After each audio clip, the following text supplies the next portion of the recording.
Софит алып кетет. Элкхаустун балдары айтышты да, Софитте уж. Многие купились на это. Да.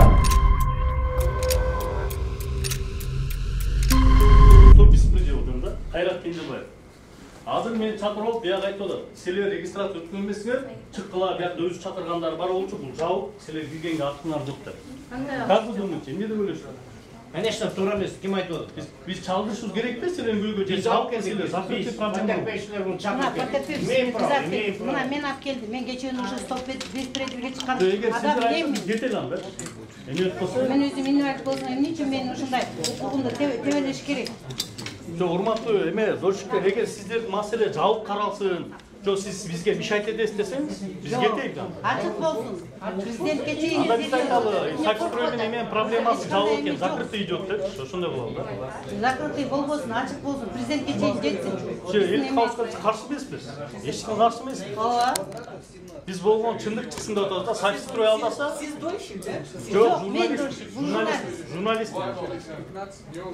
Кайрат Кенжебаев, журналист. Жашыруун неметип турган бул жерде эмне бар? Мисалы үчүн жашыруун. Журналист удостоверение турат, өз немеси бар. Мамлекеттик неме секретный бир нерсени жасап аткан жери жок. Элдин баары билет. Анын үчүн закрытый болуш керек. Жок, эгер маселеңер жабык болсо анда биз кетели анда, эч эме жок. Кереги жок. Же жабык карап атабыз бир маселе, ошондой жабык скрытый маселе. Жок, Бир нерсе жа, мисалы үчүн. 50 киши ала албай атасыздарбы? 50 киши ала албай атасыздарбы? Журналистпиз. Журналистпиз, все. Как вы думаете? Эмелер стороналар, журналист калсынбы колго турбайбы? калсын. Эмнеге мисалы биз буякта башка журналисттер турат да, биз эмнеге турбашыбыз керек? Башка мына журналисттер турат, экономический дейт. Биз деле ошондой чагындырып атабыз да, эмнеси бар? Садыр Жапаровга жетсин, Ташиевке жетсин, Зулушевга жетсин биздин проблемаларыбыз.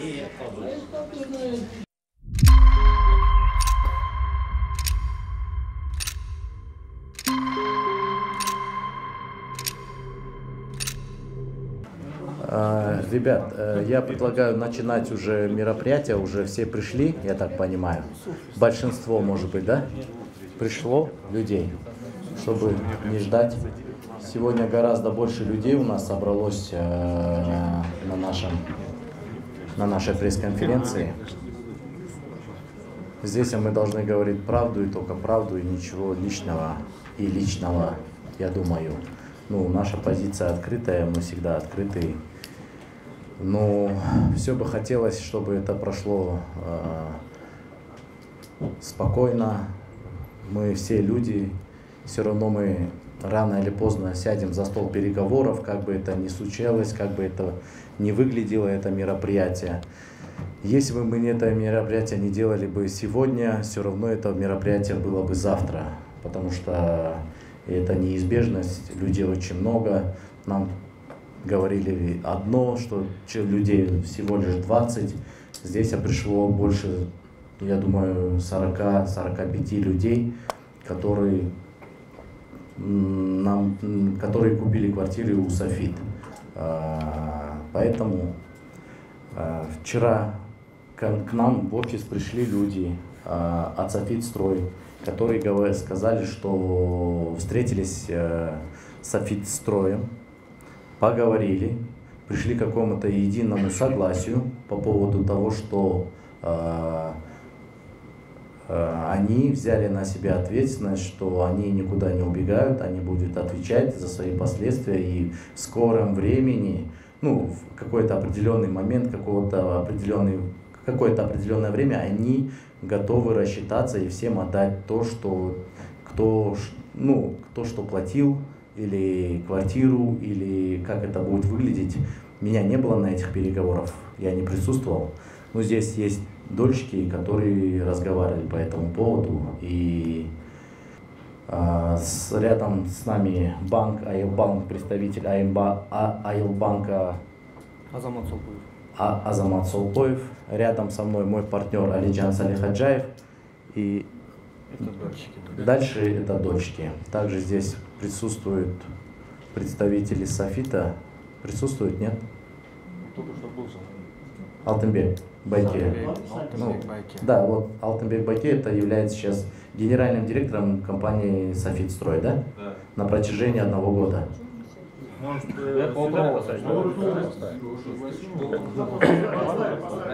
Давайте. Алтынбек Байке, пойдемте. Ребят, по поводу вот вчера, Байкелер, вы же приходили, Да. вы же переговорили. Насколько здесь людей нету тех, которые с вами не разговаривали, которые не присутствовали на переговорах? Сколько людей, которые хотят, например, знать и понимать эту ситуацию? Или вы уже всем объяснили, или еще ни с кем не разговаривали? Какая ситуация? Можно, пожалуйста? Так, ситуация где-то половина... А где микрофоны? Дайте, пожалуйста, микрофоны. Дайте. Так, где-то общее у нас в группе 25 человек. Сейчас еще пришло где-то человек 15. Добавилось, да? Ага. Ну, примерно. Да. Точно не знаю. Сейчас список готовят уже, сколько квартир общее. Да.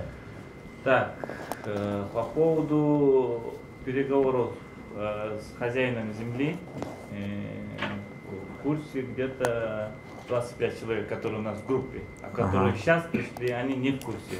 Но мы их проинформировали. Значит, Проинформировали уже, да? То, что у нас было совещание с Софитстроем, владельцем земли. Да. Потом у нас с вами было совещание. Да. Тоже. Потом решение уже за вами. Ага. Трехстороннее, да. Да. Вот. Мы, получается, за всех не будем говорить. Вот. Можем курс событий, которые еще Не в курсе, да? Не в курсе, да. Угу. Вести, да? Вести, да. Ну да, я думаю, надо будет в курс поставить, чтобы хотя бы ребята понимали, о чем идет речь, чтобы было единое понимание, да? Это кто будет объяснять? Вы будете объяснять? Не, может, сами, в принципе. Не, вы как разговаривали с Софитстроем, с кем? С Каязом, да? Да, Нет, Нет, его там мы не знаем, он директор официальный. Нет. Ну давай. Добрый день, меня зовут Садрбаев Алтынбек Скендербекович. Я являюсь соучредителем и на данный момент директором ОСО «Софитстрой». Но когда я входил в состав учредителей и директором становился, вот то, что у вас здесь происходит, я не знал. Почему? Потому что я разговаривал только с банком о том, что есть трехстороннее соглашение, и данный объект заложен в банке, и все, что строится, все квартиры будут заложены в банке. Они уже были заложены в банке. Но я так ходил, то, что я определенную часть денег вношу в банк, и оттуда вот за уплаченные деньги они мне выносят соответствующую квадратуру за те деньги, которые я, например, заплатил. И мы должны были реализовывать его дальше. Но получилось потом, только я узнал, после того, как я уже вошел, после того, как я уже какие-то средства вложил, о том, что уже какие-то квартиры уже распродали. И получается, на самом деле это неправильная распродажа, да? Это залоговое имущество никто не имеет права продавать до того момента, пока ты какие-то вещи не высвободишь, да? И мы на данный момент, я вот переговорил именно с тем, есть де юра, как бы соучредитель мой, да, компаньон, так скажем, есть де факто. Я вот всегда с де факто с человеком разговаривал, и вот на данный момент, вот, вроде бы вот и банк навстречу идет, и Элитхаус, и мы совместно, вот сейчас, вот я тоже буду в этом участвовать, мы пытаемся это все разрулить. Спасибо. Дайыр суроо, сиздин канча акча берип, канча долягаээлик кыласыз? Софитстройго. Канча вопрос чече аласыз дегенде тастыктап атабыз да? 50%, но когда есть 50% и 50%, без своего соучредителя я не имею права ни один объект, ничего продавать и распоряжаться. как директор, но в любом случае согласие соучредителя нужно. А де юра ким аты жөнүн айтсаңыз болот? Каназаров. Канназаров Тунубек. Де факто. Де юра. Назаров Тунуев, Волчиевич. Да. Сейчас алгаяктал. Шаарда эле. Бирок мен ал киши менен да. Ал директор эмес, генеральный эмес азыр, э? Мен азыр. Ал сизге тапшырып Так, берди. азыр сиз жоопкерчиликти Баарын тапшырып берди. полный мойнуңарга ала аласыңар ошо тууралуу. Сиз 50% сиздики деп атпайсызбы барса? Ооба. Анан ошол кандай чечилет? Бизге квартиралар тийеби же тийбейби? Ошол экин мен азыр толук кандуу айта албайм. Көчөгүндө сиз өзүңүз ошол эки ким силерге саткан болсо, ким силерден акчаны алган болсо, ошол кишилер менен негизи сүйлөштүрүп турабы. Ошонун негизинде мына бүгүн пресс-конференциядан кийин чыгып алып дагы кайра чогулуп ушул маселени чечкенге биз аракет кылып атабыз да. Силер жактан Толук кандуу мен мына сиздин квартираңар аласыңар же муну аласыңар деп мен азыр айта албайм. бизге саткан адамдарды жоопко тартканга аракет болуп атабыз мен тараптан. Мен Сиз директор катары жооп бериңиз. Жок, андай мен аны жоопко тартам. Алар неправильно. Сейчас мы должны разобраться. Я даже вот 2 жылдан бери эч аракет болбойт. список. Сиз кайсы немеде директор болуп келдиңиз? 23-төн баштап. 23 кайсы ай? Вот я месяц забыл, начало. Начало. 1,5 жылдай убакыт. Ошондо сизде хотя бы полный список квартир барбы сатылган, мына бухгалтерский отчетуңар барбы? Бухгалтерский да отчет жок, андай отчеттер эчтеке тапшырылган эмес. Ошол экинин үчүн дагы биз кыйынчылык болуп, сүйлөшүүлөр эле жүрүп келет. Силер үчүн ошо кагаздарды толтуруп келатабыз, чогуу. Мына бүт азыр иреттепчи. Эми мына жолугушууда биякта вопросту чечели деп келдик да. Чечип реброн коелу дагы квартираны кандай чечип бересиңер? Бияк өз жолун айтсын. Силер өз жолун Айыл банк биякта немеси турат, катышчысы бар экен. Ал болсо өзүнүн позициясын айтсын. Момде кылса, буякта турган кардарлар өзүнүн квартирасына жетет. Анткени силердин фирманын адреси да жок, офисиңер да жок. Адрес договордо жазылган будённый деп. Ал жакка барсак вообще эч кандай тиешеси жок. Ал эски адрес болчу. Азыр адрес айта аласызбы ошол жака монча адамдар барсын деп? Московская 147. Мен баргам аякта жок. Жок, ошол жерге регистрация болду. Регистрация болгондон иштеп толуккандуу вопрос чечилбейт да. Мындай айтканда толуккандуу иштебейт. Ошол болуп атат да суроо. Бухгалтерияңар жок, список жок болуп атат да. Мындайчы. Азыр эми болор иш болуптур. Азыр кандай вопрос чечели да? Вопрос кандай чечүү жолдорун карайды да ошону. Биякта мына Софит стройдун ээси менен жолуктук. Ал жолугушууга келди. Жердин ээси ушу көйгөйдү чечкенге даяр экен. Элит хаус Улукбекке бардык. Булар Элит хаус тарабынан булар да чечкенге даяр. Квартираңарды бергенге даярбыз дейт ошол жактан. Анан вопросту ошо азыр талкуулап туруп чечели биротоло. Убактыларын айткыла, мына 15 күн дедиңер, 15 күн ичинде бүткөн блокту ирети менен чечип берсеңер, бизге деле жакшы болмок да, негизи ошондой. Сиз директор болуп келгенден бери квартиралар сатылдыбы дагы? Жок, бир да квартира сатып алды, э? Жок, мындай кылбайлы. Мындай алым сабак кылбайлы, кол көтөрүп бирден сүйлөйлү, суроо берели. Менде мындай суроо бар да, бирден сүйлөйлү. Суроо бар. Негизи Софит строй. Азыр оногу мурунку Канназаров Тунубек деген. Биздин маалыматтар боюнча ал кишиге уголовный дело ачылып, следствияда өтүп, жоопкерчилик тартуу боюнча иштин аракеттер жүргөн. Бул киши боюнча туурабы? Туурабы, жооп берип коесузбу? Жок, мен ал жөнүндө мен билбейт экенмин. Сиз соучредитель болуп. Соучредитель болуп мен ошондо мен бир жолу, эки жолу эле көрдүм ал кишини. Ошол экөөбүз соглашение кылып аткан кезде. Андан кийин көргөн жокмун. Телефонумда жок. Мен ошол эки акча салып атса, сиз соучредитель болуп атасыз. Экөөңөр 50% менен Софит строй компанияны түзүп атат, ошону түзүп атасыз. Анан кантип билбейсиз? Бул жерде сизде дагы күмөн бар да, андай билбеш деген мүмкүн эмес. Ал кишиге следствие жүрүп, маалыматтар бар. Мен жаңы эле айтып өтпөдүмбү? Кийинки суроо мейли. Жооп берип койчу ошого дагы. Өзүңүздүн мнениеңизди ала бериңиз. Мен да жооп берип коеюн. мен сізге айттым, ну общий айттым, де юре анан де факто неме бар да. Бир киши мисалы ал аты эле турат, но чечүүчү киши кичине бөлөк киши болуп атат да. Ошол себептен мен тиги биздин де юре соучредительдик көп карым-катнашым жок. Экинчи суроо. Ошол Софитстрой куруп аткан жалпы канча квартира бар? Бир комната мынча, 2 комната мынча, 3 комната мынча.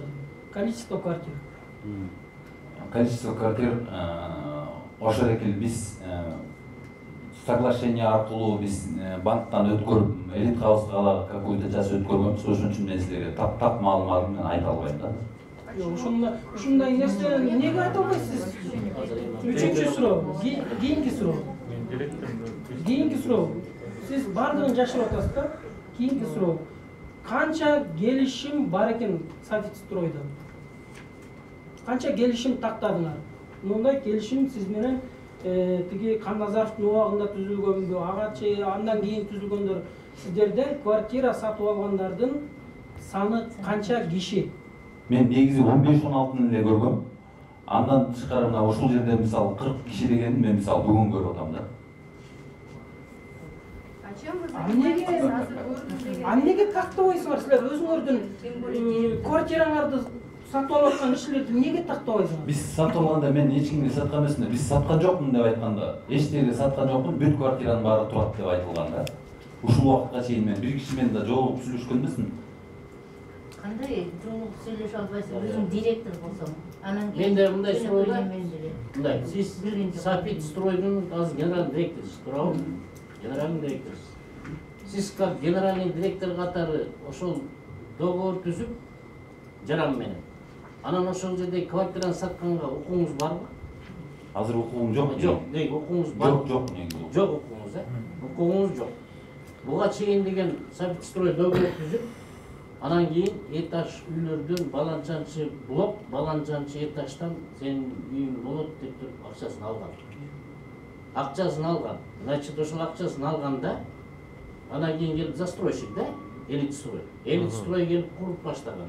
Куруп баштагандан кийин Элитстрой менен айтылыш керек болчу. Мына монча ичке биз саттык, баланчанчы этаж уже занят, биз акчасын алып койдук, мына кесерин акчаны.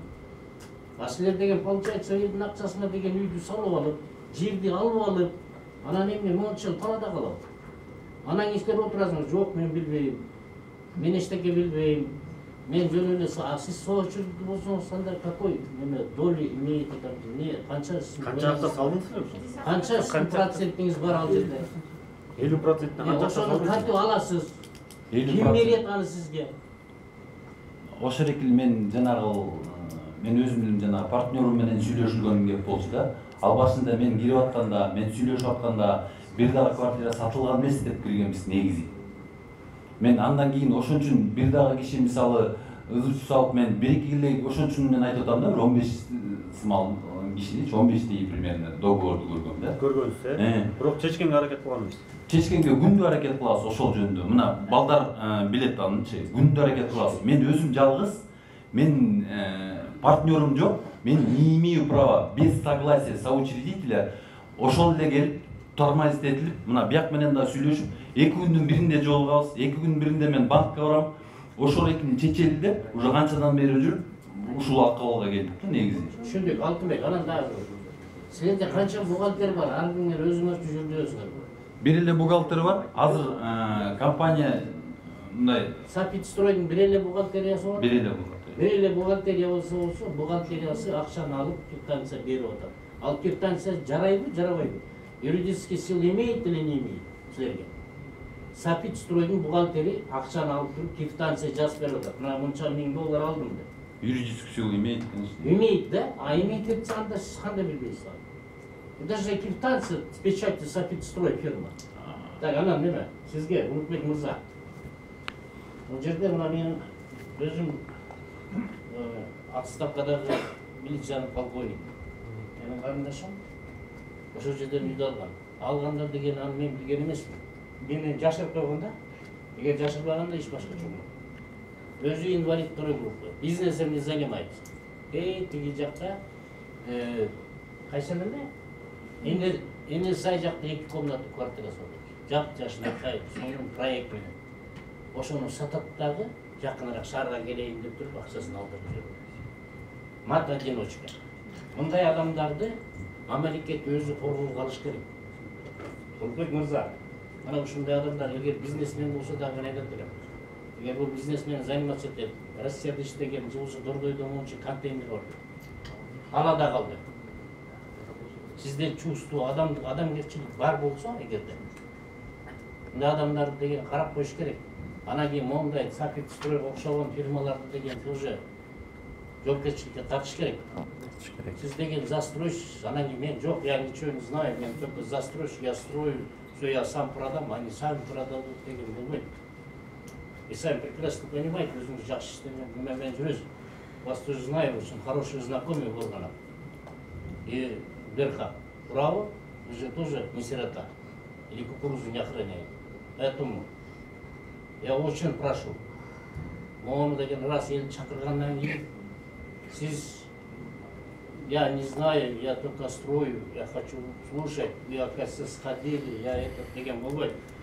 Вы должны на высшем уровне решать это. Надо будет, сами напишите заявление в адрес Ташиева, в адрес президента и примите меры таких фирм, которые ваши же репутации портят.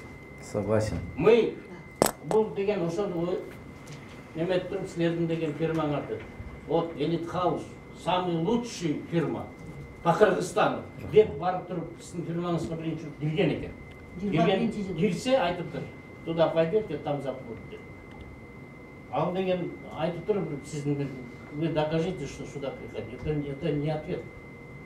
Это не ответ и не вопрос. Андай болбойт. Человек, простой человек, он юридически, просто простой адам. Ептеп кызын багып атат. Качанчы класста? 6-й класста окуйт. Мат-одиночка, еще где-то сама работает, шьют там. На кого-то работает. Анан кийин ошо кишини деген жолго калтырып алып койгончу. Мы не хотим никого оставлять. Не по-человечески. Мы это понимаем. Вы вооружение возьмите вот это все. Обязательно. И вот это таких вот особо отдельный список сделать надо. Мы, так не пойдет. Я думаю, мы все будем одинаково рассматривать. Мы в целом хотим ситуацию решить, чтобы у всех все было хорошо. Мы постараемся. Айылбанк өкілі отырады. Сіздер мемлекеттік банксыңар. Частный Софитстрой сіздерден қанша сумма эмне мақсатта кредит алдылар? Атым Азамат Сокуев, Айылбанктын өкүлү болом. Кредиттик келишимдеги шарт боюнча берилген кредиттин банктык сыр болгондуктан мен сизге ал канча сумма алган, канча жылга, канча процентке деген маалыматты бере албайм. Маалымат бере албасаңыз эмне максат менен алдың ошоnuzu айтып коюңуз. Сел. Максаты дагы банктык сыр болуп деп ошон үчүн мен айта албайм. Ой, ушундай да болот. Анда сиз төлөмү кандай жүрүп атат, ошол боюнча айтыңызчы. Уягында жүрүп атабы же мен баягы кредиттин суммасы, пайызы, канча мөөнөткө алынгандыгын тууралуу так маалымат бербей, жалпысынан айтып кетейин. Кредит 2019 май айында алынган. Сиздер жогоруда айтып жаткан жер участогу күрөөгө коюлган. Жер участогу 2019 жылы сентябрь айында Айылбанк, Софитстрой, Gold Construction, Elite House менен чогуу 3 тараптуу келишим түзүлгөн. Ал келишим боюнча сиздер атап жаткан Софитстройдун участогу менен үлүшкө кирет. Elite House өзү ошол жер участокко курулуш куруу милдеттенмесин өзүнө алат. А банк ал жерде бул мүлк күрөөдө тургандыгына байланыштуу банктагы ал келишимге 3-чү тарап болуп катышкан. Ал келишимдин шарты боюнча Софитстрой кредиттик келишимдин шарттарында жана өзүнүн убагында төлөмдөрүн төлөп туруш керек болчу. Elite House баягы макулдашылган келишим боюнча ошол жерге курулуш иштерин баштап бүтүрүш керек болчу. 2021 жылдын башынан баштап биздин кардар Софитстрой өз төлөмдөрүн төлөбөй кечиктирип баягы шарттары бузула баштаган. 2021 жылы банк тарабынан сотко чейинки иш-чаралар жүргүзүлүп, 2021 жылдын ноябрь айында ошол салынып аткан объектинин Софистройго тиешелүү бөлүгү бар да, ал жерде келишимдечи. Баягы жилой площадьтан мынча квадратура, нежилой площадьтан мынча квадратура деп ал келишимде каралган.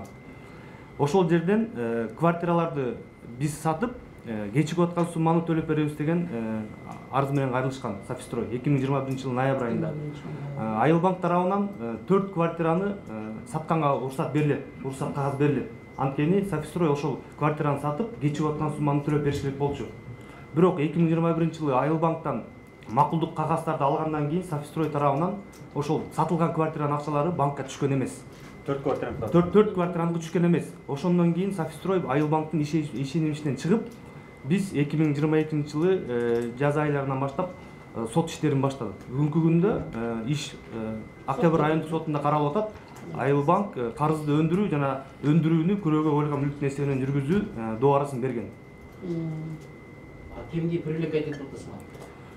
Канназаровду? Ал жерде 3 тараптуу келишим боюнча бүгүнкү күндө жер участоктун ээлери атайын расмий госрегистрдин маалыматы боюнча Софистрой менен Gold Construction Elite House ошол жер участоктун ээси.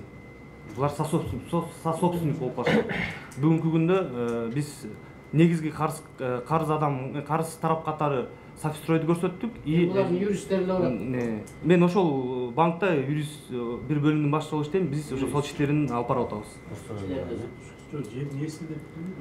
Жердин ээси бүгүнкү күндө расмий Софистрой менен Gold Construction экөөнүн атында турат жер участок.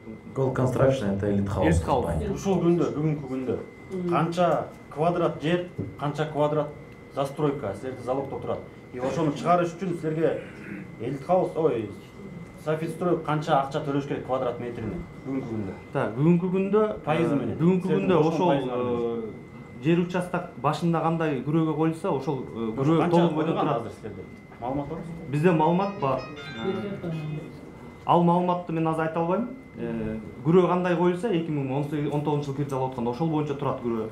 3 тараптуу келишим боюнча Софистройдун өзүнүн долясы бар. Ал жерде жилой площадь, нежилой площадь болуп каралган.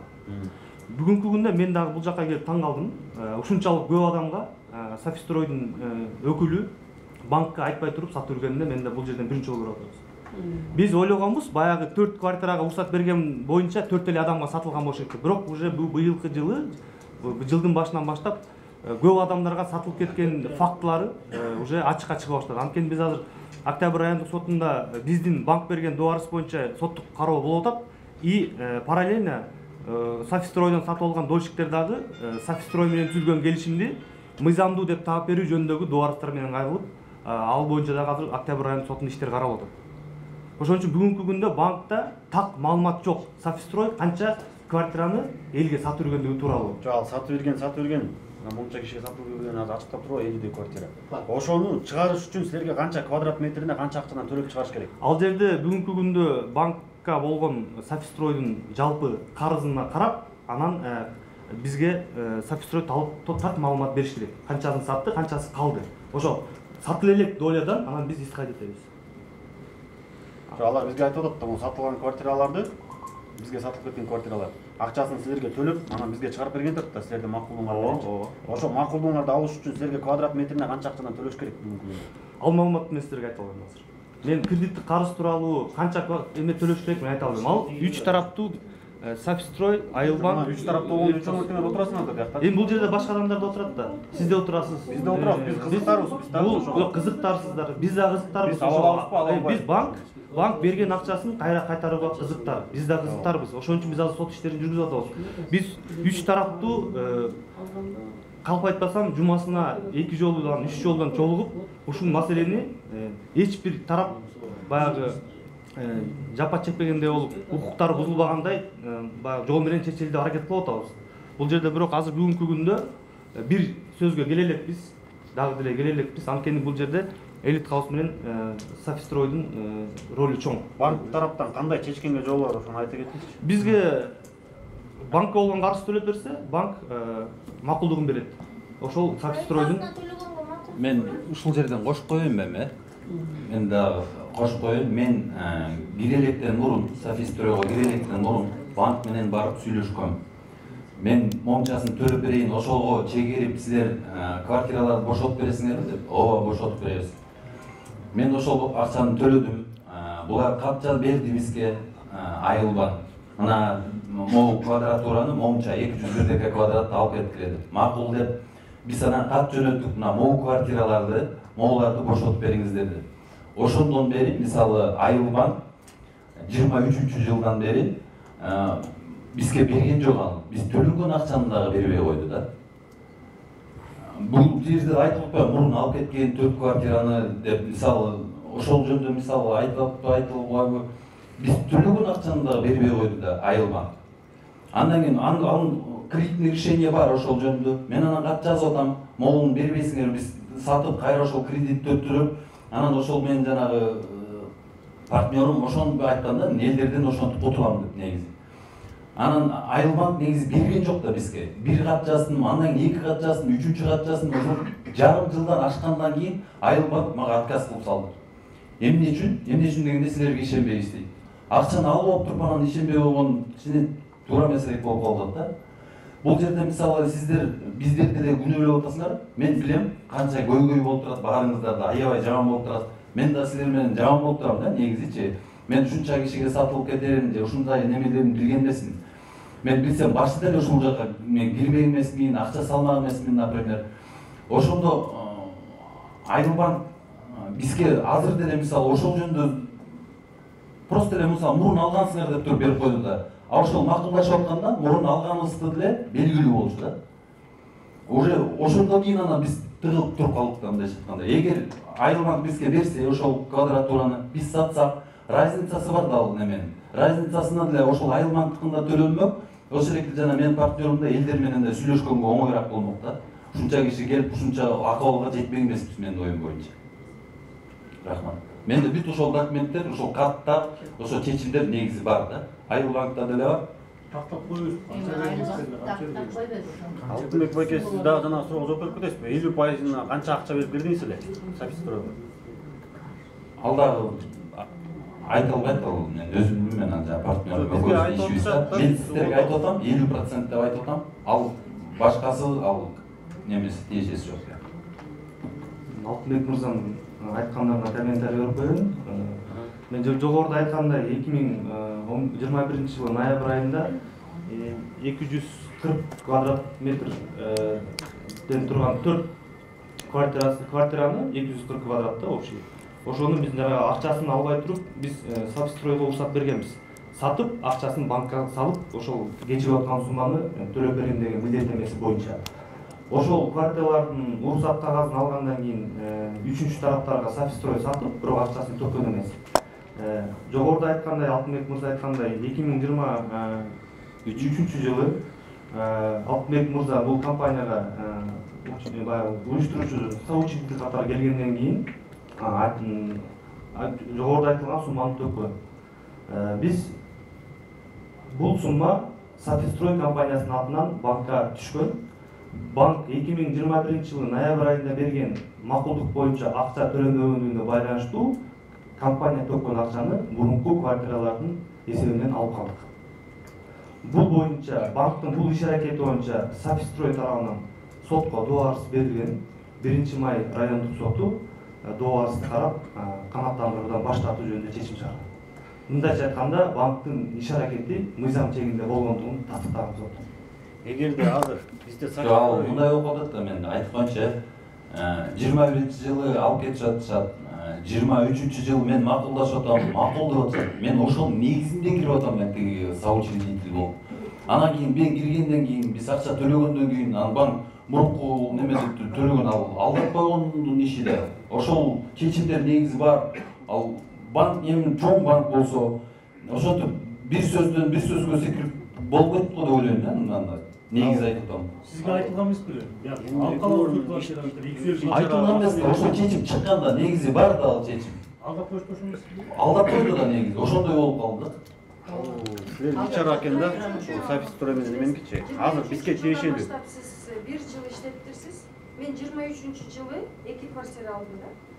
Ошондо сиз кандай саткан жокмун деп атасыз? мен сизге кол койдум бул же мен түшүнгөн жокмун, кимден алдыңыз? Сіз Софистройдың директоры боласыз? Ооба. Мы сейчас все собрались, вашу работу что ли делать? Я не пойму. Почему ушунча күн чогулуп алып 3-4 адам? Жок, сиз көрсөтсөңүз 23-жылкы немени. Ал просто ал мошенничество да негизичи ал. Бухгалтерия ваша ставит подпись с вашими печатями. Мына бизге Софистройдун Вот ваши печати, вы говорите, что они у вас действенные. Смотрите. Это сейчас, вот это 22 год у меня. Айылбанктын жабы уктады. Силер ошого макул. За 23 год, вот смотрите. Турган жерден 1,5 миң квадраттан 1000 квадраттан жапса Айылбанк силер макул. Целый год прошел. Биз үч тараптуу Мен ошого макул жок. Эч кандай макул жок. Ваша бухгалтерия ставит. Ваша печать. Вот посмотрите. Софистрой макул экен. Силер макул. Жок, ваша печать. Айылбанк макул болсо биз алабыз. Это ваша Жок, печать. биз үч тарап отуруп бардык тараптарды вопросту чечкенден кийин бир чечимге келсек макулбуз. Биз деле сол тарапкылуу ырдашып чырдашып соттошконду каалабайбыз. Соттошкой чечилиштин амалы ошол болот. Айылбанктан алганга буларга макул. Банк даяр. Банк ген директор Кандызаров деп турат. Кызыкчылыгын эске алуу менен ал кезде кошумча келишим түзгөнгө бар. 22 экен да, мына 22 экен. Я не знаю. Вот смотрите. Общий Ну вот смотрите, у меня печать стоит, я не знаю, кто там подписывает.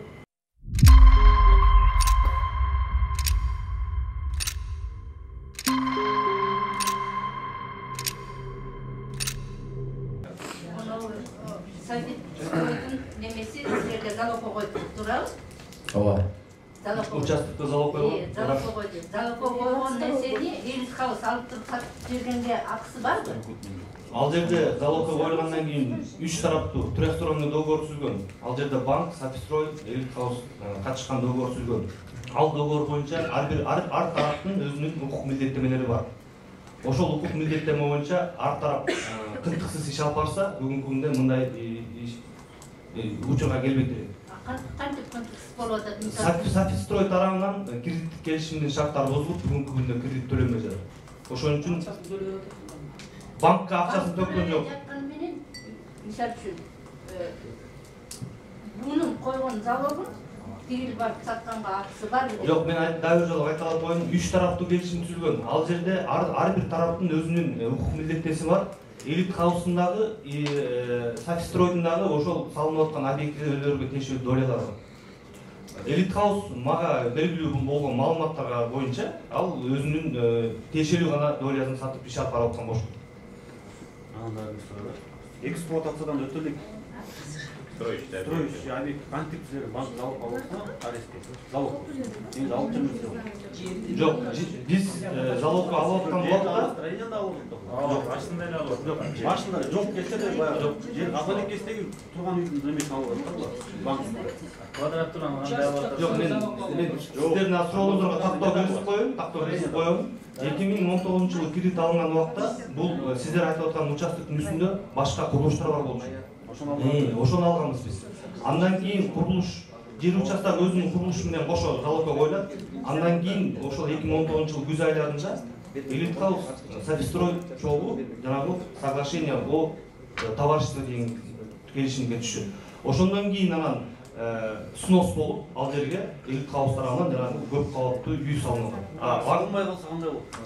Салынбай калса? Эми салынбай калса биздин Софистрой менен Айылбанктын ортосунда түзүлгөн күрөө келишими бар. Кыргыз Республикасынын мыйзамдарынын талаптарына ылайык биз өзүбүз карыз өндүрүлбөсө, өндүрүүнү ошол мүлктүн эсебинен жүргүзүү иш аракеттерин жүргүзүп, ошону азыр биз жүргүзүп атабыз. Получается, старый залог поменяли на строящийся объект, да? Да. Старый объект снесен по условиям трехстороннего договора.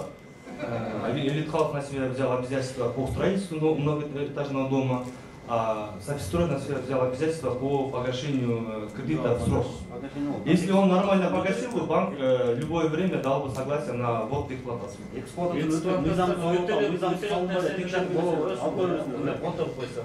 Биздин квартира, мисалы, эски залогду алып туруп, бул залог биздин квартираларды коюп коюп, ошондой мыйзам чегинде болобу, ошону айтып. Мыйзам жол берет. Жер участоктун үстүндө курулуп аткан, курулуп башталган, курулуп бүтө элек объектini көрүү мыйзамы боюнча көрүүгө алганга мыйзам жол берет. Хорошо, ладно, у меня вопрос вот Софиту, Эльтхаусу и вам, да, вот. Хорошо, проблема есть, и когда его решите, нам сколько еще по улицам ходить?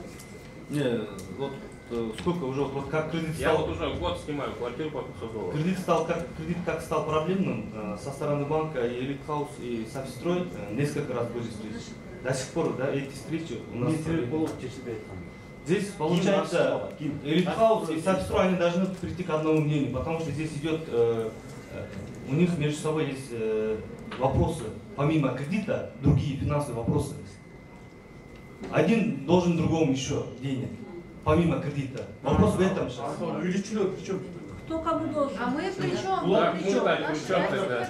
Элитхаус решайте между собой. Айтқылар как будет решать? договорына жөнүндө айтпайм. Көрөлү. Кандай чечилет, кимге канча карыз, качан. Да, давайте. Смотрите, ребят, мы все сюда собрались, все знают всю историю уже, я думаю, неоднократно. Мы здесь должны принять решение какое-то. Я думаю, если мы будем сейчас вокруг да около ходить, я виноват, ты виноват или нет. Я еще раз говорю, я беру ответственность полностью, так как эта компания Элитхаус моя, я беру полную ответственность за компанию Элитхаус. Я никуда не бегу от Софита, и никуда не бегу от банка, и никуда не убегу от людей. Мы будем всеми силами стараться этот вопрос решить, чтобы получили люди по справедливости. По справедливости, еще раз говорю, люди получить должны свои квартиры. Есть недоброжелательные люди, которые хотят, и чтобы им было хорошо, и чтобы всем было хорошо. Но так не получается этот вопрос решить. Не получится этот вопрос решить. Здесь надо уже пожертвовать и отдать. Раз они у вас взяли деньги, раз они эти деньги уже куда-то вложили, помимо не закрывая кредит, это значит, это их проблемы, это у них их деньги. И куда они это дели, никто, и вы, и мы это не знаем. Поэтому, чтобы этот вопрос решить, здесь нам по-любому стол переговоров надо, и чтобы было какое-то правильное решение принято, здесь помимо вас, нас, еще должны быть госструктуры, которые будут разбираться в этом деле. Мы готовы понести полную ответственность. Еще раз я говорю, мы готовы. Софит надо тоже привлекать, и надо банк привлекать. Мы свои обязательства выполняем и перед банком, и банк перед нами. Софит не выполняет определенные договоренности какие-то с банком, определенные договоренности с нами. Страдаем мы, да? Страдают люди, да. Всегда страдает, грубо говоря, простой народ. Вы не можете договориться, страдаем мы. Да, ну почему мы не можем договориться? Потому что у нас свои нюансы есть. Это вот, смотрите, Эдже, когда хотели мы купить у Софита недвижимость, мы же считаем математику, мы посчитали, говорят, 6 покупателей купили квартиру. 6 человек. Хорошо, 6 квартир.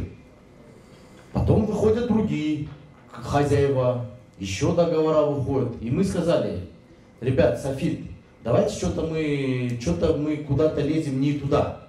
Мы хотели выкупить, закрыть банк, закрыть, ну вот, кому он продал квартиры, там 5-6 штук, и сдачи вернуть хозяину земли. По праву, которые ему принадлежат вот хозяевам квартиры и банку деньги. Мы готовы были отдать на своей платформе, мы хотели продать эту недвижимость. Мы вытаскиваем, помимо вас 50 человек, у меня есть свои дольщики у Элитхауса, которые купили около 500 квартир там. И это в 10 раз больше, чем нас здесь людей. Мне этот вопрос стратегически решать по-любому нужно было. Но мы не можем договориться, потому что у нас то цена не та, то условия не те, то аресты, то какие-то залокодатели еще выходят помимо банка. И много-много нюансов там, ребят. После этого вот сейчас, смотрите, мы видим далеко не 5-6 квартир, не 10 и не 20, уже где-то 40-50 квартир продано. У них в общем 70 квартир. У них в общем 70 квартир было. Из них они уже продали 40 квартир. Вот давайте правде в глаза смотреть. Уже продано 40 квартир, осталось 30 в лучшем случае у него. Из них он еще сам официально все продал где-то куда-то. Там осталось у него 20 квартир. Эти 20 квартир они же должны закрыть банк, чтобы мы освободили землю. Здесь видите, какой уже этот идет дисбаланс. Поэтому 2 года, ребят, 2 года мы с ним пытаемся договориться, не можем договориться. Вы тоже здесь сидящие, тоже по году, по 2 с ним ходите, не можете договориться.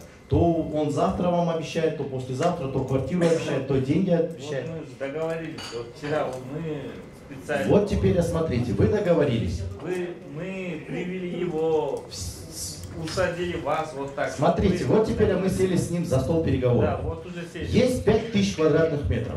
У вас здесь 3600 квадратных метров уже у людей ходят. Осталось 1400 квадратов. 1400 квадратов это 2 миллиона 600 евро. 2 миллиона 600 евро разделите на 1500 квадратов. Это 1 квадратный метр сейчас у них будет стоить $2500 уже у банка, чтобы землю вытащить. 3600 вернуть вам квадратов надо. Вот как мы это должны сделать? Скажите, пожалуйста. Кто за это должен отвечать? Мы не брали ни одной копейки, когда Софит продавал. Он с нами не делился. Он с банком не делился. Не должен был делиться. Это же его были квартиры. Но мы оттуда, я имею в виду, что мы ни одной копейки не брали. Но это же его квартира получается. Это его квартиры, но понимаете, у него было 5000 квадратов. Он уже на руки продал около 3500. Еще 1500. У него 1500 остается в банке. Но это все заложено в банке же. Это все заложено в банке. Чтобы банк освободил 5000 квадратов, это надо закрыть кредит 2 миллиона 600 евро. У вас по договору, значит, Софитстрой должен был ваш кредит покрыть, да? Не наш кредит, свой кредит он должен был. Эти 2 миллиона 600 евро он тоже брал себе, не нам. Значит, в квартире единственный этот выход оставить в банке квартиры, все. Нет, а остальные квартиры кто должен получить же? Вы должны квартиры получить? Вы должны получить, да. а остальные квартиры пусть в банке остаются. Ну хорошо, у них остается 1500 квадратов, они же, это залог, залог это же не перекрывает им. Банк же на это не пойдет. Ребят, смотрите, закон для всех един. Завтра мы будем разбираться, все равно мы зам бойынча. То, что хочу я, или хочет банк, или хочет Хияс Байке, это не получится ни у кого. Мы все равно будем разбираться это в судебном порядке. Если завтра... Получается, прошу прощения, получается, мы должны покрыть его кредиты? Это один из вариантов. Ну, это же не наша проблема. Вот смотрите, вы говорите, что это не ваша проблема. Ребят, это нас всех касается. Это вас касается, это нас касается. Если мы здесь будем сейчас все говорить... Нет, подождите. Если сейчас мы будем все говорить, я не виноват, я тоже не виноват, то этот вопрос мы никак не решим. Мы же должны все варианты просмотреть, как мы можем решить, чтобы и вам, и нам, и всем было хорошо. Изначально нам никто не говорил, что такие варианты и нужно будет совместно. Можно, пожалуйста, по одному человеку, по одному. Как еще раз? Изначально, когда вот все люди вот покупали квартиры, да. Никто же в вашу работу не лез? Нет. В вашу бухгалтерию? Нет. Сколько кредитов? В нашу нет. Вот. Да. А почему сейчас мы должны это все решать? Почему сейчас что? Решать почему должны? Вы вот между собой Софитстрой получил деньги, пусть нам выдаст. Дальше Все как правильно. кредиты, как будет покрывать. Я не знаю, еще кредит возьмет на кредит. Это его проблемы, я согласен с вами. Просто да. нам выдайте ключи, Элитхаус. Вот просьба. Смотрите, мы как вам выдадим ключи? Мы не имеем права юридически вам выдавать ключи. А по договору как? По договору мы должны вообще банку отдать эти ключи. Потому что, да, квадратура у них заложена. И 2 блока, которые мы достроили, мы должны ключи передать. Это не вам. Это мы должны передать банку. А если мы зам бойынча разговаривать. 23-й год оплатил какую-то часть. Что? Правильно? С 2 миллиона 500, 2 миллиона 600 было, 100 тысяч он погасил. 2 миллиона 500 осталось там. И то там, по-моему, 2 600, ну, в общем, считать надо. Сейчас по факту, если так взять совокупность, да. Вы сколько должны Софитстрою, хозяину земли, если так сказать? Софитстрою мы должны 1050? 1050-1100 квадратных метров, которые мы ему должны с нарощенного комплекса, с нарощенных этажей. Но из них он должен был предоставить еще одну землю, 18 соток, где 2 блока. В общем, Элитхаус строит 12 блоков, строил он. Хорошо, а вот эти 1500 вы по сколько берете? По сколько чего? Денег? Да, квадратуру. Мы у них не берем, мы им отдаем. Вы им отдаете? Мы же им должны 1050 квадратов. Реализовать, если вы его реализуете, по сколько вы отдаете? Мы можем, но юридически мы не можем. Это же его собственность. Мы сейчас, это вы сейчас мне говорите то, что я вашу недвижимость могу продать. будущее элитхаусом. Это Не могу. Вы же говорите от нарощенных. Нарощенный, но это же его квадрат. Вот завтра мне придет тройным договором и скажет: брат, вот здесь 18%, у тебя стоит 8 блоков, из них 10 этажей, 11 этажей, 15 этажей, 18 этажей. Общая квадратура 70 тысяч квадратов. Из них вот 18%, я не знаю, я приблизительно говорю цифры, ребят, приблизительно, я точно не знаю. Вот такая квадратура, и я ему должен отдать. Я не имею права вам отдать или банку отдать ему. В первую очередь я ему должен дать, он это автоматически заложил уже в банк. Здесь решение, ребят, я могу предложить первый вариант. Я просто предлагаю, не судите строго. Первый вариант, если вы хотите официально забрать свою квадратуру, здесь многие купили квадратный метр по 400, по 500, по 600 долларов. Если... Я за 800 покупал. Мне сказали, вот, $800. Окей, брат, я не обобщаю, я говорю, в общем, какое решение можно, да? Индивидуально уже будем проговаривать мы, не знаю, либо сегодня, либо завтра. Я готов с вами хоть до завтрашнего утра сидеть здесь и решить этот вопрос, чтобы было всем хорошо. Поэтому, если кто-то взял по 500, по 600, вы можете официально заплатить в банк, и банк вам готов там по 450 евро, там, я не знаю, выдать вам квадратуру. Это тоже как вариант. Я думаю, банк, если обговорит, это 1 квадратный метр стоит, и того вам обойдется, как будто вы по прайсу купили на данный момент по 800, по 900 долларов. Это первый вариант. Я только предлагаю, ребят, я не хозяин. Да. Это вы официально, вы можете взять так. Выкупить с Айлбанка свою Да, свою квадратуру вы можете. Вы же дали половину Софит строю. Софит строю. Это первый вариант, я предлагаю. Софит строй заработал, теперь мы должны заработать, да? Ну, Софит строй, не знаю, как заработал. Если считать по 400 долларов, конечно, он же думал, что он реализует по 1000 долларов свою квадратуру. Он рассчитывает как? Вот смотрите, вы вчера пришли же, договорились. Вы скажите, пожалуйста, как вы договорились? Потому что он нам приходит и говорит: мы договорились, это наши проблемы, как мы будем закрывать, как мы будем решать этот вопрос, вы сюда не лезьте, вы сюда. Я говорю, как не лезть, если это уже ситуация во всеочие вышла, весь Кыргызстан уже в курсе. Объясните, пожалуйста, как вы договорились, потому что он говорит, я кому продал за 400, я ему верну 400 долларов, кому я машину брал, я машину верну и тому подобное. Скажите, пожалуйста, я, насколько далеко знаю, мы тоже ведем свою хронологию, и потихоньку мы переговаривались с покупателем. Они вот предложили вариант поэтапный, потому что если Айлбанк согласен, Поэтапно квартиры получить или деньги? Поэтапно либо квартиры, либо деньги по прайсу. По прайсу. По прайсу либо деньги, да, либо квартиры. Вот. Ага. Если Айлбанк согласен, они готовы там вот сесть за стол переговоров с вами, да, чтобы вот это, нам вот там 2 блока уже готовых, да, получается, можно заезжать, чтобы мы заехали, если так сказать. Потом, как вы сказали, у вас сразу оплатить денег нету, и поэтапно, да. Ну, еще, да, 2 месяца или сколько, 4 месяца, вторые, ну, следующие будут подождать. Вот.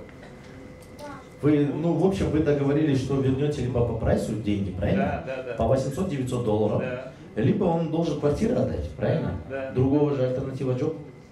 Все правильно. Вот теперь, ребят, если мы все... Мы все умеем считать, да, теперь? Мы готовы. Но теперь давайте посчитаем. Если математику мы сейчас будем считать, вы сейчас увидите, что у Элитхауса ресурсов не хватит все квартиры выкупить и людям, чтобы вам раздать квартиры. Я вот еще раз объясняю. Сейчас нам уже в бухгалтерию директор сам не знает. Сейчас у нас же список есть. Сейчас вот пускай сядет. Сколько по списку у вас квартир? Нет, сейчас же есть уже список, да? Да. Пускай она посчитает, сколько. Ну, минут 10 надо, да, ей посчитать. Около 50 квартир у нас заявка поступила. Общая квадратура. 50 квартир. Да. Можно ли так сделать или нет? Или денег хватит? Не хватит денег.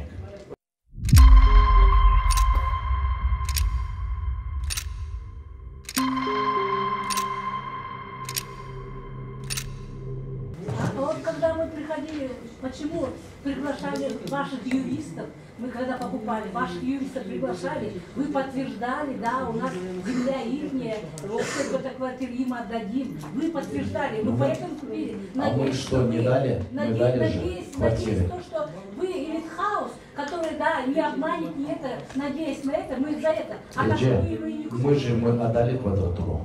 Мы ему отдали до копейки всю квадратуру 12 тысяч квадратов, и еще сейчас 1050 квадратов мы добавляем Ну нет, сверху. вот ключи же не отдаете вы. Нет, это второй момент, второй вопрос. Давайте я на первый отвечу. Вы говорите, что мы квадратуру не отдали, мы отдали квадратуру полностью. В смысле квадратуру? Ключи Как хозяев Нет, не это же даете? второй момент. Вот теперь как ключи передавать, это 2 блока у нас только достроилось, остальные же блоки у нас не готовые. Мы как можем ключи вам передать, которые еще не готовые блоки? Не, на готовые. Ну вот сейчас на готовые блоки, и вот теперь как мы это будем передавать? Вот у вас, вы еще раз должны понимать, что юридически у вас заложена в банке ваша квадратура официальная. То, что я вам скажу, я вам готов сейчас ключи отдать, знаете, завтра у вас будут проблемы не со мной, а Вы будут же с банком подтверждали, проблемы. что да, вот мы строим, да, вот вы Мы такая подтверждаем, и мы не отрицаем, что да, мы строим. что вы элитная такая-то организация, вы же подтверждали. Мы это Поэтому мы не отрицаем. попались на вот это. Причем Мы же тут не мы? А почему вы не купили у Элитхауса? Потому что цена была дороже, что ли? Нет, На долларов 200-300? которая была у вас в продаже. Цена подешевле. Мы купили, цена была подешевле. Дешевле была цена, да. Давайте правду говорить, ребят. Все люди, давайте. Я звонила непосредственно вам, в вашу Да. организацию, да? Мне не сказали, что Софит строили еще какое-то... На тот момент мы не могли сказать так, потому что он свои обязательства выполнял. Ну и вот мы приехали с вашим сотрудником, посмотрели. Да, первый год он выполнял обязательства все Вот свои. мы именно первый год, Да. грубо говоря, взяли. Начало 22 года. Мы оплатили по той сумме, которая у вас была в рекламе. Я не звонила Софистрой, я позвонила непосредственно в ваш офис. В Элитхаус, а как вы купили у Софит тогда? В офисе у вас в первой кабинке. Я А кто увозила, приходил к вам? я К автоматически нам. взяла у Мы вас же не фотографировали квартиру, ваших юристов. паркинг и келлер взяла. Все в один день я взяла. Окей, а вы куда оплачивали кассу Элитхаус? Пришел Куба. Да, а кто он? А сказали, извините меня, Осок Голд Контракшн, это я даже не знала, что это вы тоже.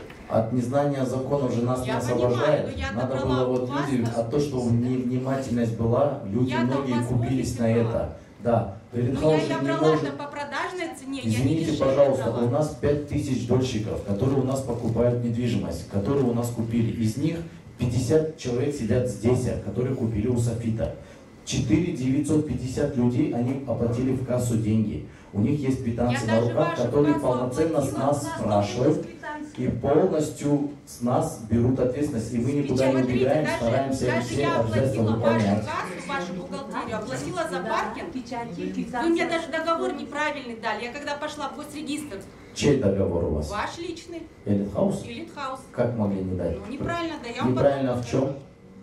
ИНН идентификационный номер. у вас Хорошо, неправильный. приходите, мы переправим, я отдадим. Нет, ну как это потом? Не потом, приходите сейчас. Проблем нету, если там юридическая была ошибка, мы же не отрицаем, что мы не отдадим. Если вы купили паркинг у Элитхауса или квартиру купили у Элитхауса, Я все мы все одновременно вернем. покупала в один день. Все зависит, куда вы оплатили деньги, кому. Ну, получается, я-то у вас брала.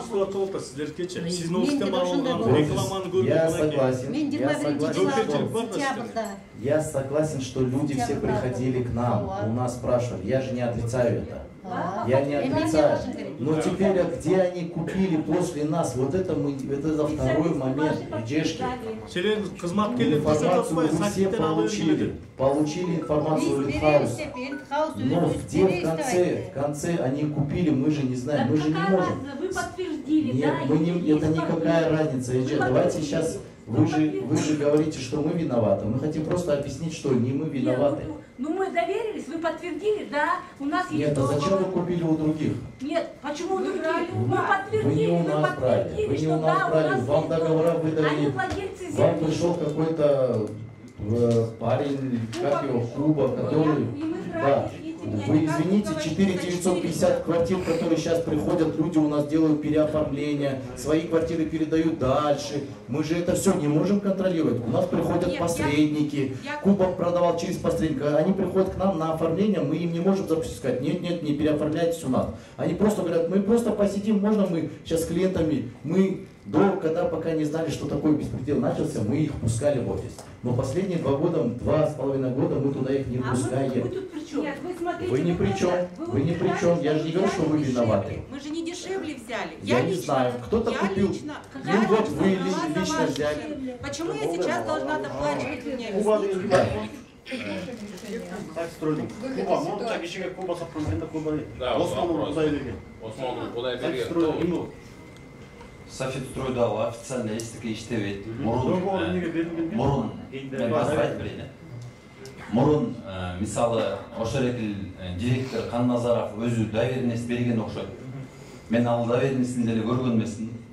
Ең негізгісі да, ең негізгісі мен еще раз официально заявляю, я вот ни разу никогда не нарушал закон и не собирался.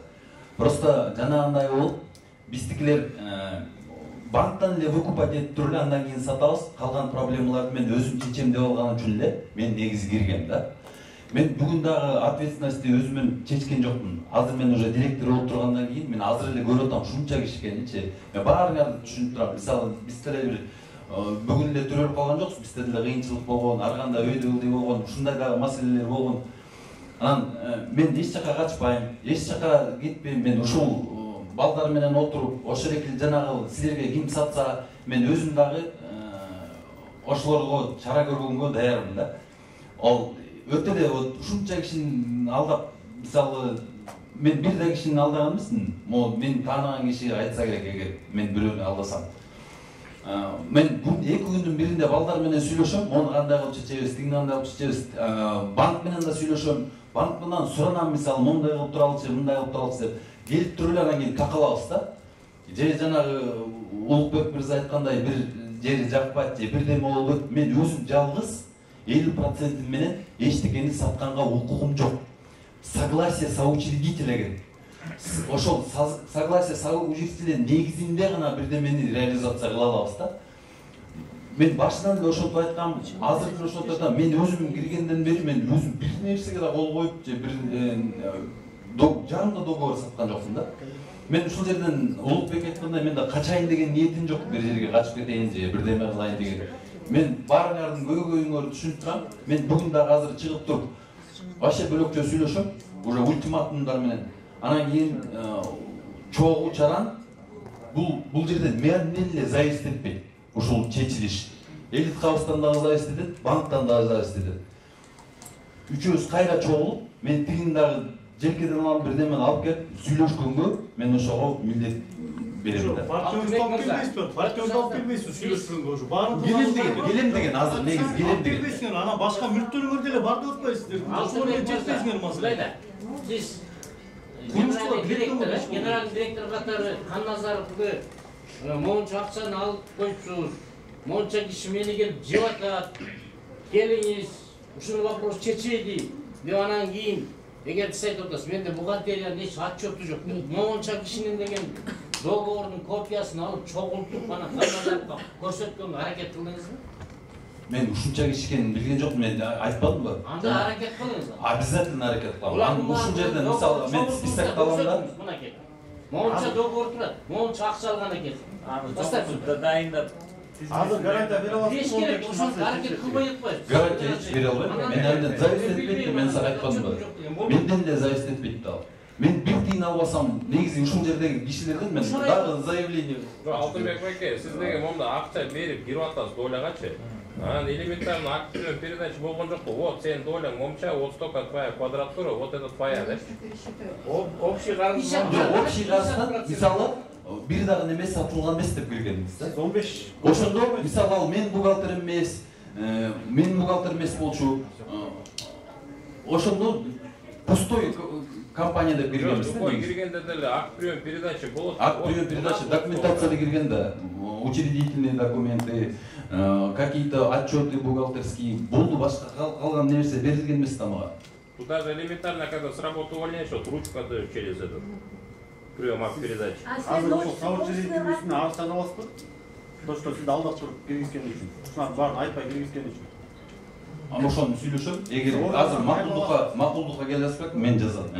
Монча немени макулдукка азыр келе албай ушул немени чече албасак, эгер анда мен да ошондой барганга мажбур болом да мен мындай айтканда. Сіз голословно қайтып, анымен сөйлесіп аласыз. Біз договор жоқ па бір жерлерде? Жоқ там должен сөйлесіп. Әр қалпар береді договор. Мен номерін жазып алсам. Договор у нас есть. Договор у нас есть. Бізге навстречу беріп жатады. Билбейм дегенде 88 99 88. Жаңа эле көрүп атабыз. Билбейм, келгенде эле билбейм деген сөздү айтып атат. Билбейм. Мен уже мырзаға суроом бар эле. Сиз сценарий айырбастан квартираны сатып алып бердиңиз да, бул күндө. Мен барган жөн. Анын ошону кайра саттым деп атасыз. Эми кантишим? Кандай? Банктан, айырбанктан. Биздин квартирабызды сатып алыпсыз. Да. Кайра мен квартирамды кайра сатып жибердим. Да. Я знаю, что это проблема, Эджи. Я думаю по ней. Как решить? Мен эмне кылышым керек? Как мне айтып. Эджишка, мы хотим общий вопрос решить. Мы индивидуально вот здесь не можем. Здесь каждый человек, я знаю, у кого-то душа болит, у кого-то сердце болит, у кого-то... У нас тоже уже нервы на пределе. У нас тоже свои... Мы молодые, но у нас уже свои болезни тоже червотат. Мы хотим же общий решить вопрос. То, что мы сейчас будем здесь ругаться или кого-то выделять, или кому-то... Нет, я так не хочу. Я хочу, чтобы все получили свое. Вы вот все здесь, кто хотите, сидите. Я хочу, чтобы все получили. Мен Сафитстройго 2021 жылы акчаны апарып берген, сентябрда. Алар мага заставить этишкен. Нак төлөп бересиң деп. Мен ошондой элитхаустун акчасы менен $510 сатып алышкан. Ошондо квадратурасы как элитхаус сатып алган. Мен айтышым. По прайсу взяли, да? Как по прайсу? Алар заставить этишкен мени. Нак сатып аласың, бөлүп сатканга биз бербейбиз деп. Мындай кылганга болбойт да элитхаустка. Мен біліп тұрам, көріп тұрам. Да, я знаю, все многие здесь оплатили. Нам так кассу не оплачивают такие. Түшіндім мен. Алар мени аябай заставить этишкен, издеваться эткен. Ким ошол конкретно? Ошо могу саткандар. Жоқ, конкретно аты бар. Эме Қалназаровтар. Қалназаров өзі сатып өскен. Ой, бухгалтер менен жана дагы бир киши келген жашыраагы. Экөө келишип, үчөө келишип сатып кетишкен. Мына элитхаустан. Анткени просто мен ошо алданды, мен элитхаустан алып болчумун. Бул жерде мындай болуп атат да, монда күрүштүн аркасы менен көмөк суу чет болуп, силердин мен элитхауста кабыл, силерге кабыл калып атам. Жоксо мен элитхаустан алып болчумун. Просто мен экинчи бийик этаж болуп кетти, ошондон мен ылдыйраак түшөйүн десем эле, ооба бар деп элитхаустун балдары мени ошого заставить этишти. 6-нчы этажда бар, ошондон алыңыз депчи. Аны да биз сатабыз деп. Жоксо мен вообще сабитке жармашпайт деп болчумун, жообойт деп болчумун. Түшүнүп жокмун, сизге ошондой элитхаустун балдары сатып. Сафит алып кетип атат. Элитхаустун балдары айтышты да, Сафитте ушундай, биздин ушундай. Варианты предложили, да? Напарниктериңиз чогуу сатабыз дешипчи. Ал үйлөрдү биз сатабыз деп. Силер ушундай турамыз кылганыңар үчүн биз мына ушунча эл страдать этип атат. Канча ыйлап, канча нерв кетип атат, эмоциялар кетип атат. Эджи, давайте вот смотрите, уже надо завершать пресс-конференцию. Здесь, смотрите, мы решение же должны принять какое-то, да? По вот этому решению. Ребят, смотрите. Ребят, это... Вы должны Қалназарова пригласить. Да. Вот, пожалуйста, действующий директор. Айбан. Вы обязаны вызвать его и решить весь этот вопрос.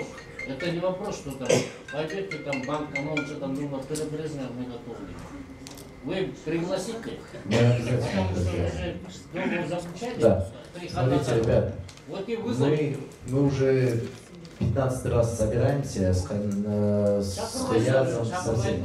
Здесь сейчас, смотрите, ребят, сейчас мы будем собираться, уже столько дольщиков, мы скажем, есть. Эти дольщики, они все равно рано или поздно, этот вопрос тянется 2 года, рано или поздно они все равно обратятся в какие-то органы. Вы по-любому всегда не сможете сказки слушать. Уже 2 блока готово, на подходе еще 4 блока. Поэтому эту проблему надо решать. А то, что мы будем рассказывать опять друг другу, что банк, что мы, что Хайназаров и все остальные, это не решит проблему. Надо идти совместно, садиться, чтобы присутствовали, пусть не все будут здесь дочки. Я предлагаю 5 человек сделать комиссию, которая будет участвовать в переговорах. И мы предложим свои варианты, как мы можем эту ситуацию спасти. Только на это должен согласиться Софит и банк. И тогда этот вопрос реально можно решить. Смотрите, это... 10 жылға чейин неметпей қалса 10 жылға чейин төлөш керек элдер. Нет, 10 жыл емес, уже 2 жыл болып қалды, 3 жыл не надо ждать. Я извиняюсь, я на русском плохо чуть разговариваю, я на кыргызском вообще не смогу вам правильно отвечать. Можно я буду на русском, да, говорить? Пожалуйста. Да. Нет, уже 2 года прошло, 3-й год никому не интересно ходить. Здесь уже надо решение, действия вышкерить, понимаете? Все, уже некуда обманывать дальше людей. Вот вчера пришли 25 человек, сегодня мы приходим, новые обстоятельства, уже 45 человек приходят.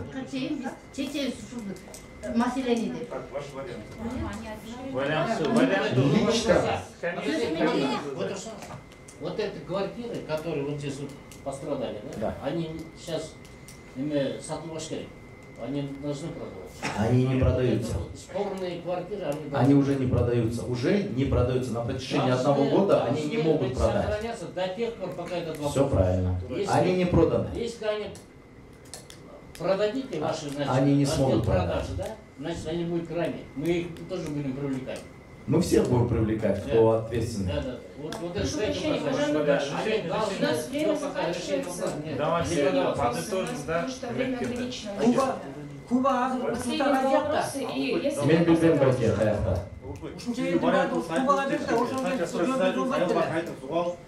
Все, мое предложение решения вопроса вот такое. В банке заложена квадратура по 450 евро. Ребят, то, что я цифры называю, я точно их не знаю. Завтра, да, не надо, да, вот говорить, что ты говорил. 450 евро берем, например.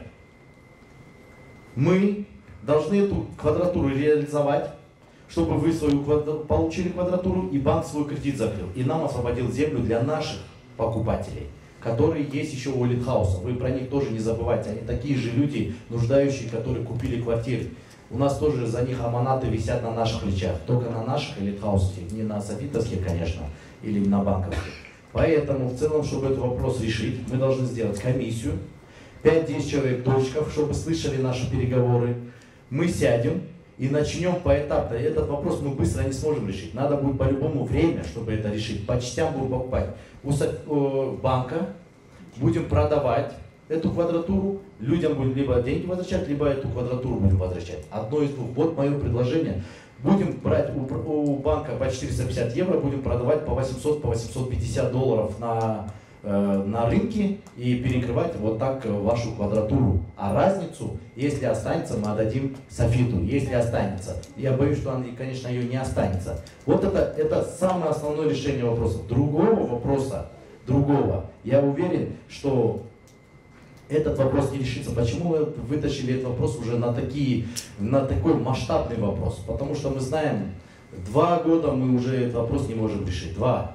И дальше тянуть смысла нету. Здесь надо уже решение принимать, и где-то надо... Ну вот видите уже как получается. Приходится вот так всех собирать, и уже и наша репутация, и ваша репутация, и все репутации мы уже страдаем. Но несмотря на это, мы за справедливость, мы будем по-любому этот вопрос решать.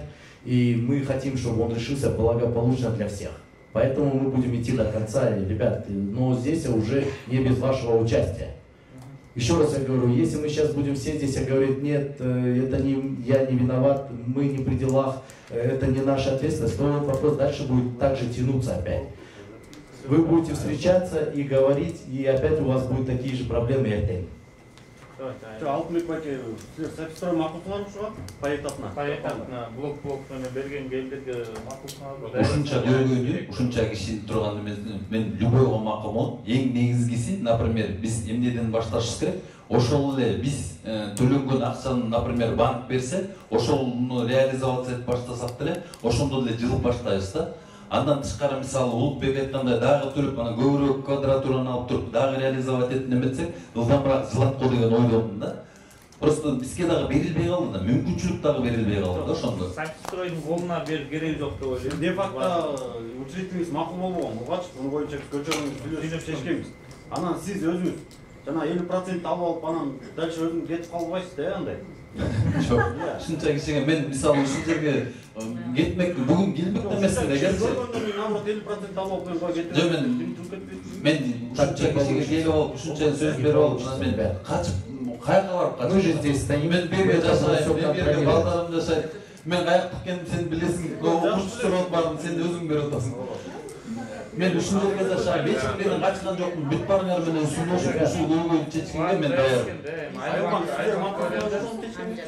Жардам берген кишиге. Момент.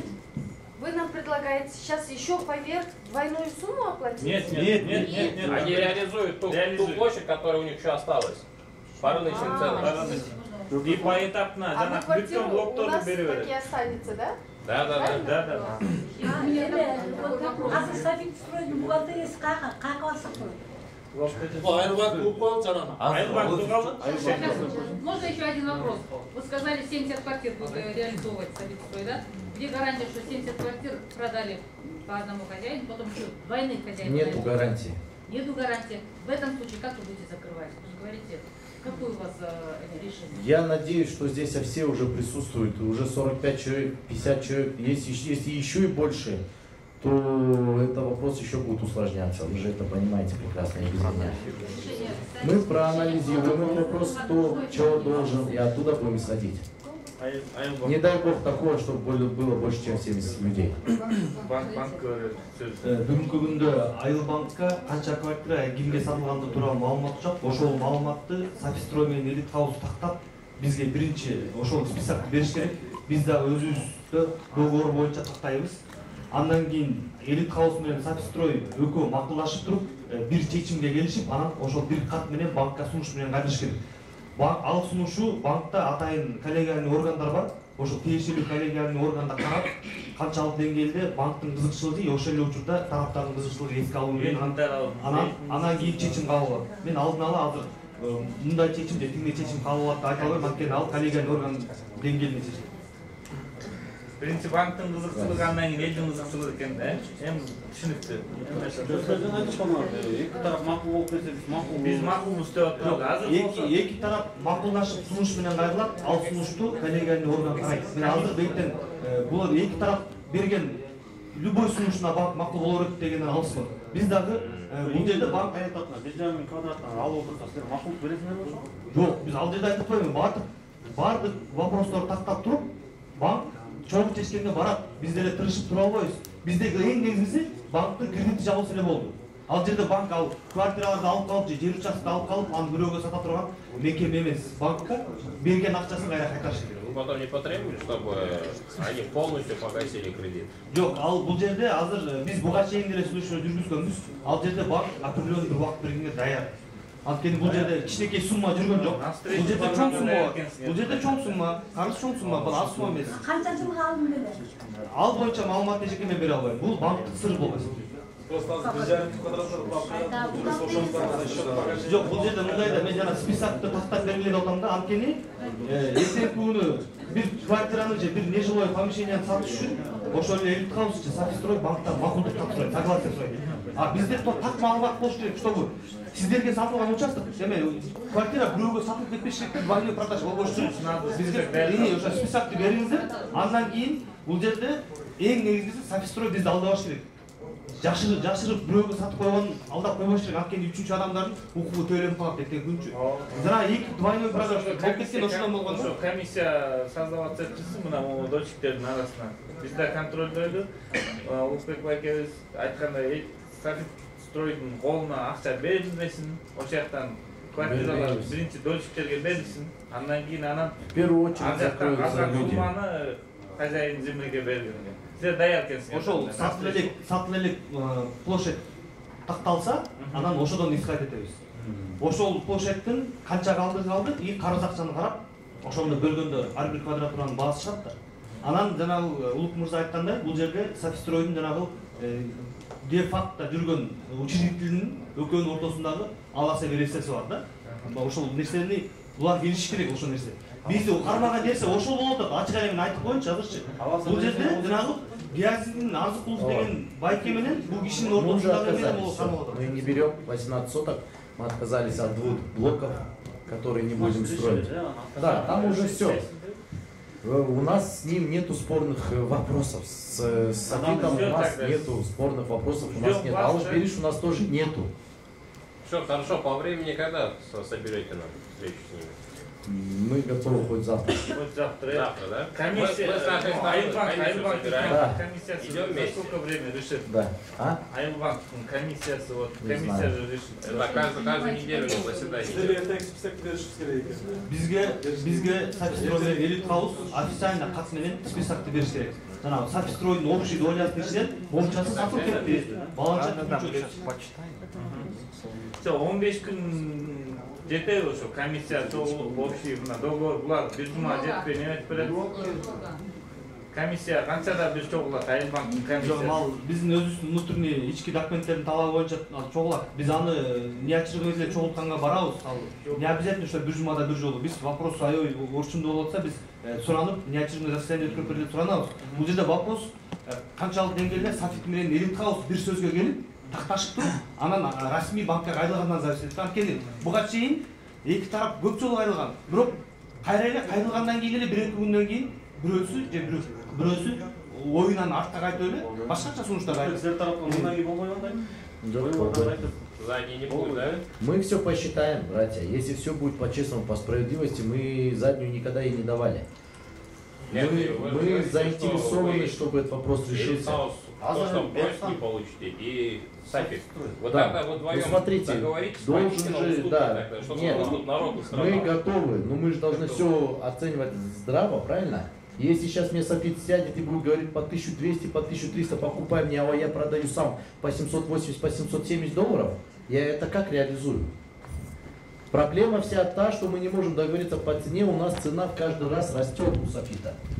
Мы прайс подняли, они подняли, мы прайс подняли, они подняли. Вот и вся разница. Если он скажет, давайте по прайсу все будем продавать, все, вопрос решен. Софит алып кетеді. Элит Хаустың балдары айтышты да, Софитте уже. Очень многие купились на это.